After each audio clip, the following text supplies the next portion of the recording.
بسم اللہ الرحمن الرحیم۔ دروس البلاغہ کا الباب الاول ہے فی الخبر والانشاء، سبق نمبر 5 میں خوش آمدید۔ آج کے اس سبق میں ہم خبر میں تاکید لانے کا طریقہ پڑھیں گے۔ عبارت دیکھ لیں۔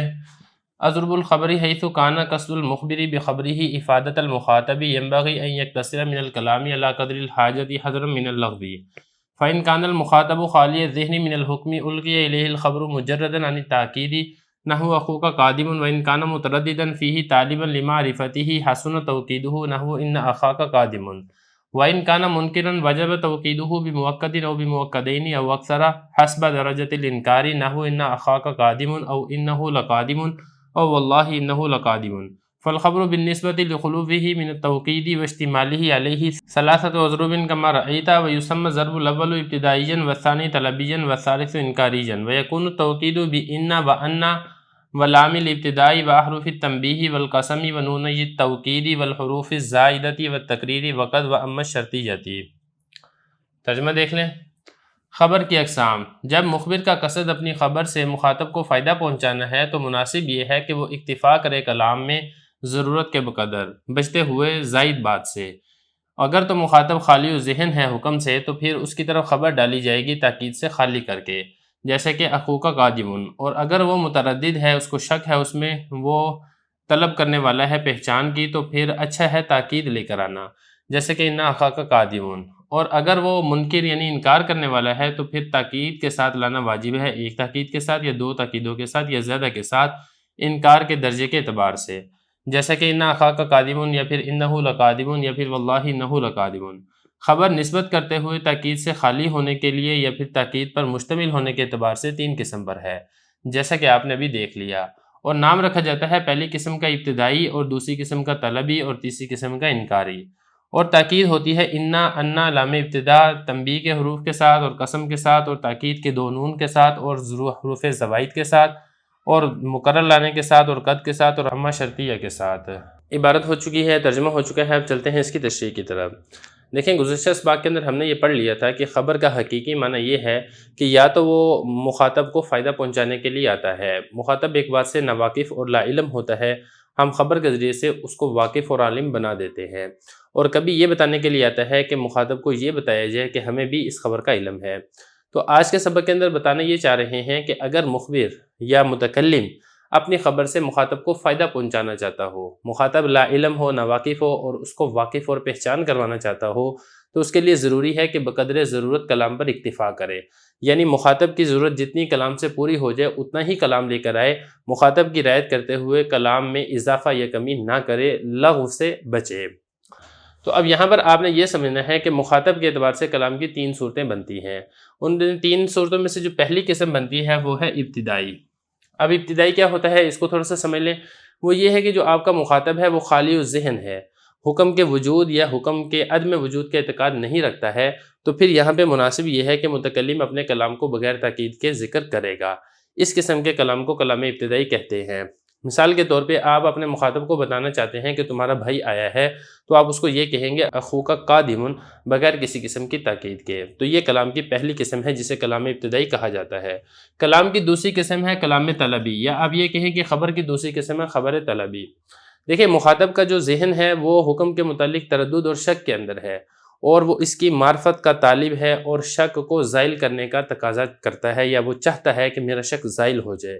تو ایسی صورت کے اندر کلام کو تاکید کے ساتھ ذکر کرنا یہ اچھا ہے، تاکہ جو آپ کا مخاطب ہے اس کا تردد اور شک یہ زائل ہو جائے۔ مثال کے طور پہ آپ کا جو مخاطب ہے اس کو اس بارے میں شک ہے کہ اس کا بھائی آیا ہے یا بھائی نہیں آیا ہے، تو پھر آپ نے اس کے شک کو دور کرنے کے لیے آپ نے اس کو یہ کہنا ہے ان اخاک قادم، تمہارا بھائی آیا ہے، تاکہ اس کا شک دور ہو جائے۔ اس قسم کی خبر کو یا اس قسم کے کلام کو کلام طلبی کہا جاتا ہے۔ تیسری قسم ہے کلام کی کلام انکاری، یا پھر آپ یہ کہیں کہ خبر کی تیسری قسم ہے انکاری۔ اب اس میں یہ ہے کہ جو آپ کا مخاطب ہے وہ حکم کا منکر ہے، اس کو تردد اور شک نہیں، وہ انکار کرنے والا ہے، تو متکلم کے لیے واجب اور ضروری ہے کہ وہ جیسا اس کا انکار ہو اسی قسم کی تاکید لے کر آئے، تاکہ جو مخاطب ہے اس کا انکار ختم ہو جائے۔ اگر صرف انکار ہے تو ایک تاکید لے کر آئے، اور اگر انکار درمیانے درجے کا ہے تو پھر 2 تاکیدیں لے کر آئے۔ ایک تاکید جیسے ان اخاک قادم، اگر درمیانے درجے کا انکار ہے تو پھر 2 تاکیدیں لے کر آئے گا، جیسے انہ لقادم یا ان اخاک لقادم۔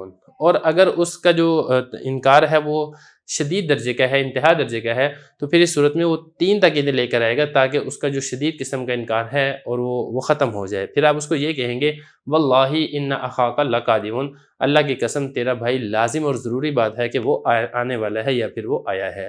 تو اس قسم کا جو کلام ہوتا ہے اس کو کلام انکاری کہا جاتا ہے۔ تو آج کے سبق کے اندر یہی والی باتیں بتائی جا رہی ہیں کہ کلام کی ایک قسم ابتدائی ہوگی، طلبی ہوگی اور تیسری انکاری ہوگی۔ وہ کیا ہوتی ہے وہ میں آپ کو بتا چکا ہوں۔ اب چلتے ہیں عبارت کے حل کی طرف اور بڑی آسانی کے ساتھ یہ حل ہو جائے گی۔ یہ بتا رہے ہیں کہ خبر کی اقسام ہیں۔ جب مخبر کا قصد اور ارادہ اپنی خبر لانے سے کیا ہے، مخاطب کو فائدہ پہنچانا ہے، یعنی مخاطب ایک بات سے ناواقف اور لا علم ہے، آپ خبر لا کے مخاطب کو اس بات سے واقف اور عالم بنانا چاہتے ہیں، تو پھر مناسب یہ ہے کہ کلام میں اکتفا کرے گا علی قدر الحاجتی، جتنی ضرورت ہو اتنا ہی کلام لے کر آئے گا، حذرا من اللغوی، لغو سے بچتے ہوئے، نہ زیادہ لے کر آئے گا اور نہ ہی کم لے کر آئے گا۔ اگر تو آپ کا مخاطب خالی و ذہن ہے حکم سے، مطلب اس کے وجود اور عدم وجود کے بارے میں اس کا کوئی خیال نہیں ہے، تو پھر اس کی طرف خبر لائی جائے گی تاکید سے خالی کر کے، جیسے آپ یہ کہیں گے اخوک قادمون۔ اور اگر آپ کا جو مخاطب ہے وہ متردد ہے، اس کو شک ہے اور وہ معرفت کا طالب ہے، وہ چاہتا ہے کہ میرا شک دور ہو جائے اور جو میرا تذبذب ہے وہ ختم ہو جائے، تو پھر اس صورت میں تاکید کا لے کر آنا حسونہ یعنی اچھا ہے۔ آپ اس کو یہ کہیں گے ان اخاک قادمون۔ اب اس صورت میں آپ سنگل تاکید لے کر آئے ہیں۔ اور اگر آپ کا جو مخاطب ہے وہ منکر ہے، انکار کرنے والا ہے، تو پھر تاکید لانا واجب ہے، ایک موقع کے ساتھ یا 2 موقع کے ساتھ یا پھر 2 سے زیادہ موقع کے ساتھ، جیسے انکار ہوگا حسب درجۃ الانکاری، انکار کے مطابق ہی آپ تاکید لے کر آئیں گے۔ چھوٹا انکار ہے تو پھر 1 تاکید، درمیانے درجے کا انکار ہے تو 2 تاکید، اور اگر شدید درجے کا انکار ہے تو پھر آپ 3 تاکیدیں لے کر آئیں گے، جیسے کہ ان اخاک قادمون۔ اب یہ انکار ادنا درجے کا ہے، اور اگر اس کا انکار اوسط درجے کا ہے تو پھر آپ کیا کہیں گے انہو، ایک آپ نے تاکید لے کر آئے انہ کے ساتھ، دوسری آپ تاکید لے کر آئے لام تاکید کے ساتھ۔ تو چونکہ اس کا انکار درمیانے درجے کا ہے تو آپ تاکید بھی درمیانے درجے کی لے کر آئے ہیں، اور اگر اس کا انکار انتہا درجے کا شدید انکار ہے تو آپ تاکید بھی 3 لے کر آئیں گے، ایک قسم کے ساتھ، دوسری انہ کے ساتھ، اور تیسری لام تاکید کے ساتھ۔ اب یہاں پر یہ بتا رہے ہیں کہ خبر کی نسبت کرتے ہوئے تاکید اور تاکید پر مشتمل ہونے کے اعتبار سے 3 قسم پر ہے، یعنی یا تو اس میں تاکید پائی جائے گی یا اس کے اندر تاکید نہیں پائی جائے گی۔ اس اعتبار سے خبر کی کتنی قسمیں ہیں؟ 3 قسمیں ہیں۔ یہ بتا رہے ہیں کہ خبر نسبت کرتے ہوئے خلو بھی من التاکید، تاکید کے خالی ہونے کے اعتبار سے اور تاکید پر مشتمل ہونے کے اعتبار سے ثلاثۃ اضربین 3 قسم پر ہے، جیسا کہ آپ نے ابھی اوپر دیکھ لی ہے۔ پہلی قسم کا نام رکھا جاتا ہے ابتدائی، آپ کو بتا چکا ہوں۔ دوسری قسم کا نام رکھا جاتا ہے طلبی، یہ بھی آپ کو بتا چکا ہوں۔ تیسری قسم کا نام رکھا جاتا ہے انکاری۔ اور جو تاکید لائی جاتی ہے، تاکید کیسے لائی جاتی ہے وہ بتا رہی ہے۔ تاکید لانے کا طریقہ یہ ہے کہ آپ انہ لے کر آئیں، نمبر 1۔ دوسرا طریقہ یہ ہے آپ انہ لے کر آئیں۔ تیسرا طریقہ یہ ہے کہ آپ لام ابتدا لے کر آئیں۔ چوتھا طریقہ یہ ہے کہ آپ حروف تنبیہ میں سے کوئی حرف استعمال کر لیں۔ پانچواں طریقہ یہ ہے کہ آپ قسم لے کر آئیں۔ چھٹا طریقہ یہ ہے کہ توکید کے 2 نون تاکید ثقیلہ اور نون تاکید خفیفہ کو آپ استعمال کر لیں۔ ساتواں طریقہ یہ ہے کہ حروف زوائد میں سے کوئی زائد حرف لیں جو کہ تاکید کے لیے استعمال ہوتا ہے۔ آٹھواں طریقہ یہ ہے کہ آپ کلام کو مکرر یعنی ڈبل ذکر کر دیں، اور نوواں طریقہ یہ ہے کہ آپ قد حرف تاکید لے کر آئیں، اور 10واں طریقہ یہ ہے کہ اما شرطیہ کا آپ استعمال کریں۔ ان میں سے ہر حرف یا ہر چیز کے تاکید لانے کا اپنے اپنے اصول اور ضوابط ہیں جو کہ آپ نحو کے اندر تفصیل سے پڑھ چکے ہیں۔